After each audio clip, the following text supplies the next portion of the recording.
अस्सलाम वालेकुम YouTube family.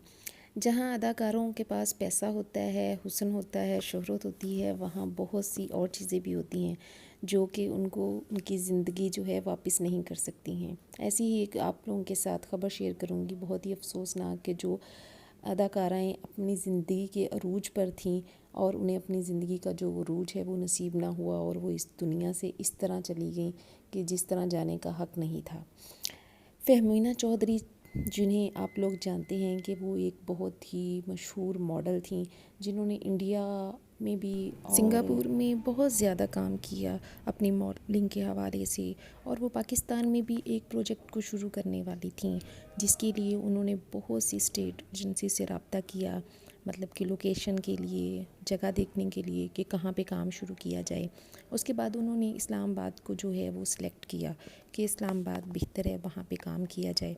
तो उसके लिए उन्होंने स्टेट एजेंसी जो इस्लामाबाद में थी उनसे रब्ता किया। तो बहुत से प्रॉपर्टी डीलर्स से रब्ता किया गया। वहाँ पे एक प्रॉपर्टी डीलर ने उनको मदऊ किया कि आप इस्लामाबाद में आएँ और हम आपको लोकेशन दिखाएंगे। तो इस सिलसिले में वो लोकेशन देखने गई तो आहिस्ता आहिस्ता जो प्रॉपर्टी डीलर था उसकी नीयत में खोट आ गया। तो जब खोट आने के बाद उसने ये क्या किया कि फ़हमीना चौधरी को अगवा कर लिया और अगवा किया, और उसके बाद जो तावान की रकम थी वो मांगने लगा। और जब फ़हमीना के जो अगवा जब किया गया तो उसकी जो तावान की रकम थी वो उसको ना मिली, तो उसने फ़हमीना को इंतहाई बेदर्दी से कत्ल कर दिया। और फ़हमीना की जो लाश है वो इस्लामाबाद के जो नवाही कब्रिस्तान है वहाँ 3 दिन के बाद मिली। तो उसके बाद जो ये प्रॉपर्टी डीलर था उसका अंजाम क्या हुआ कि 3 साल के बाद जो है वो उसको सज़ाए मौत होगी। बरहक इंसान कुछ भी कर ले लेकिन खुदा की कुदरत जो है उससे नहीं बच सकता।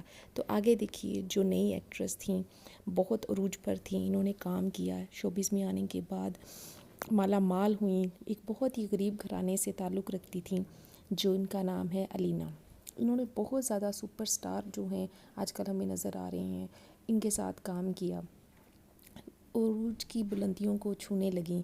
तो इनके साथ एक लड़की रिफ़त नामी थी जो इनके साथ काम करती थी, जो इसके फ़िल्म्स की शूटिंग्स के लिए, इसके लिए जो भी काम करना होता था वो उसकी असाइनमेंट्स को तैयार कर, किसी भी जागीरदार की शाम रंगीन करनी होती तो इसकी भी जो असाइनमेंट थी वो रिफ़त नामी ही लड़की तैयार करती थी। और इसके बाद अचानक ख़बर आई कि इंडस्ट्री में कि अलीना का कत्ल हो गया है। और जब इसे हॉस्पिटल लाया गया तो सिवाय ये हड्डियों के ढांचे के अलावा कुछ ना थी। इस पर भी जो रिफ़त थी इसने बहुत जल्दबाजी का मुज़ाहिरा किया, और जब पता चला कि ये बात फैल जाएगी तो अलीना को बग़ैर गुस्ल और बग़ैर जनाजे के कब्र में उतार दिया गया, दफना दिया गया। और इसके बाद जब इसके ख़िलाफ़ जो थी FIR कटवाई गई तो रिफ़त का बहुत बहुत बड़े जागीरदारों से रब्ता था जिसकी वजह से वो बहुत आसानी से छूट गई।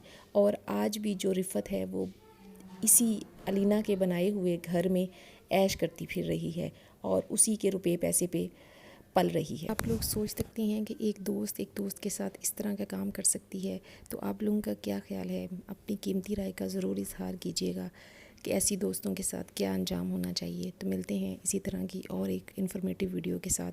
अल्लाह हाफ़िज़।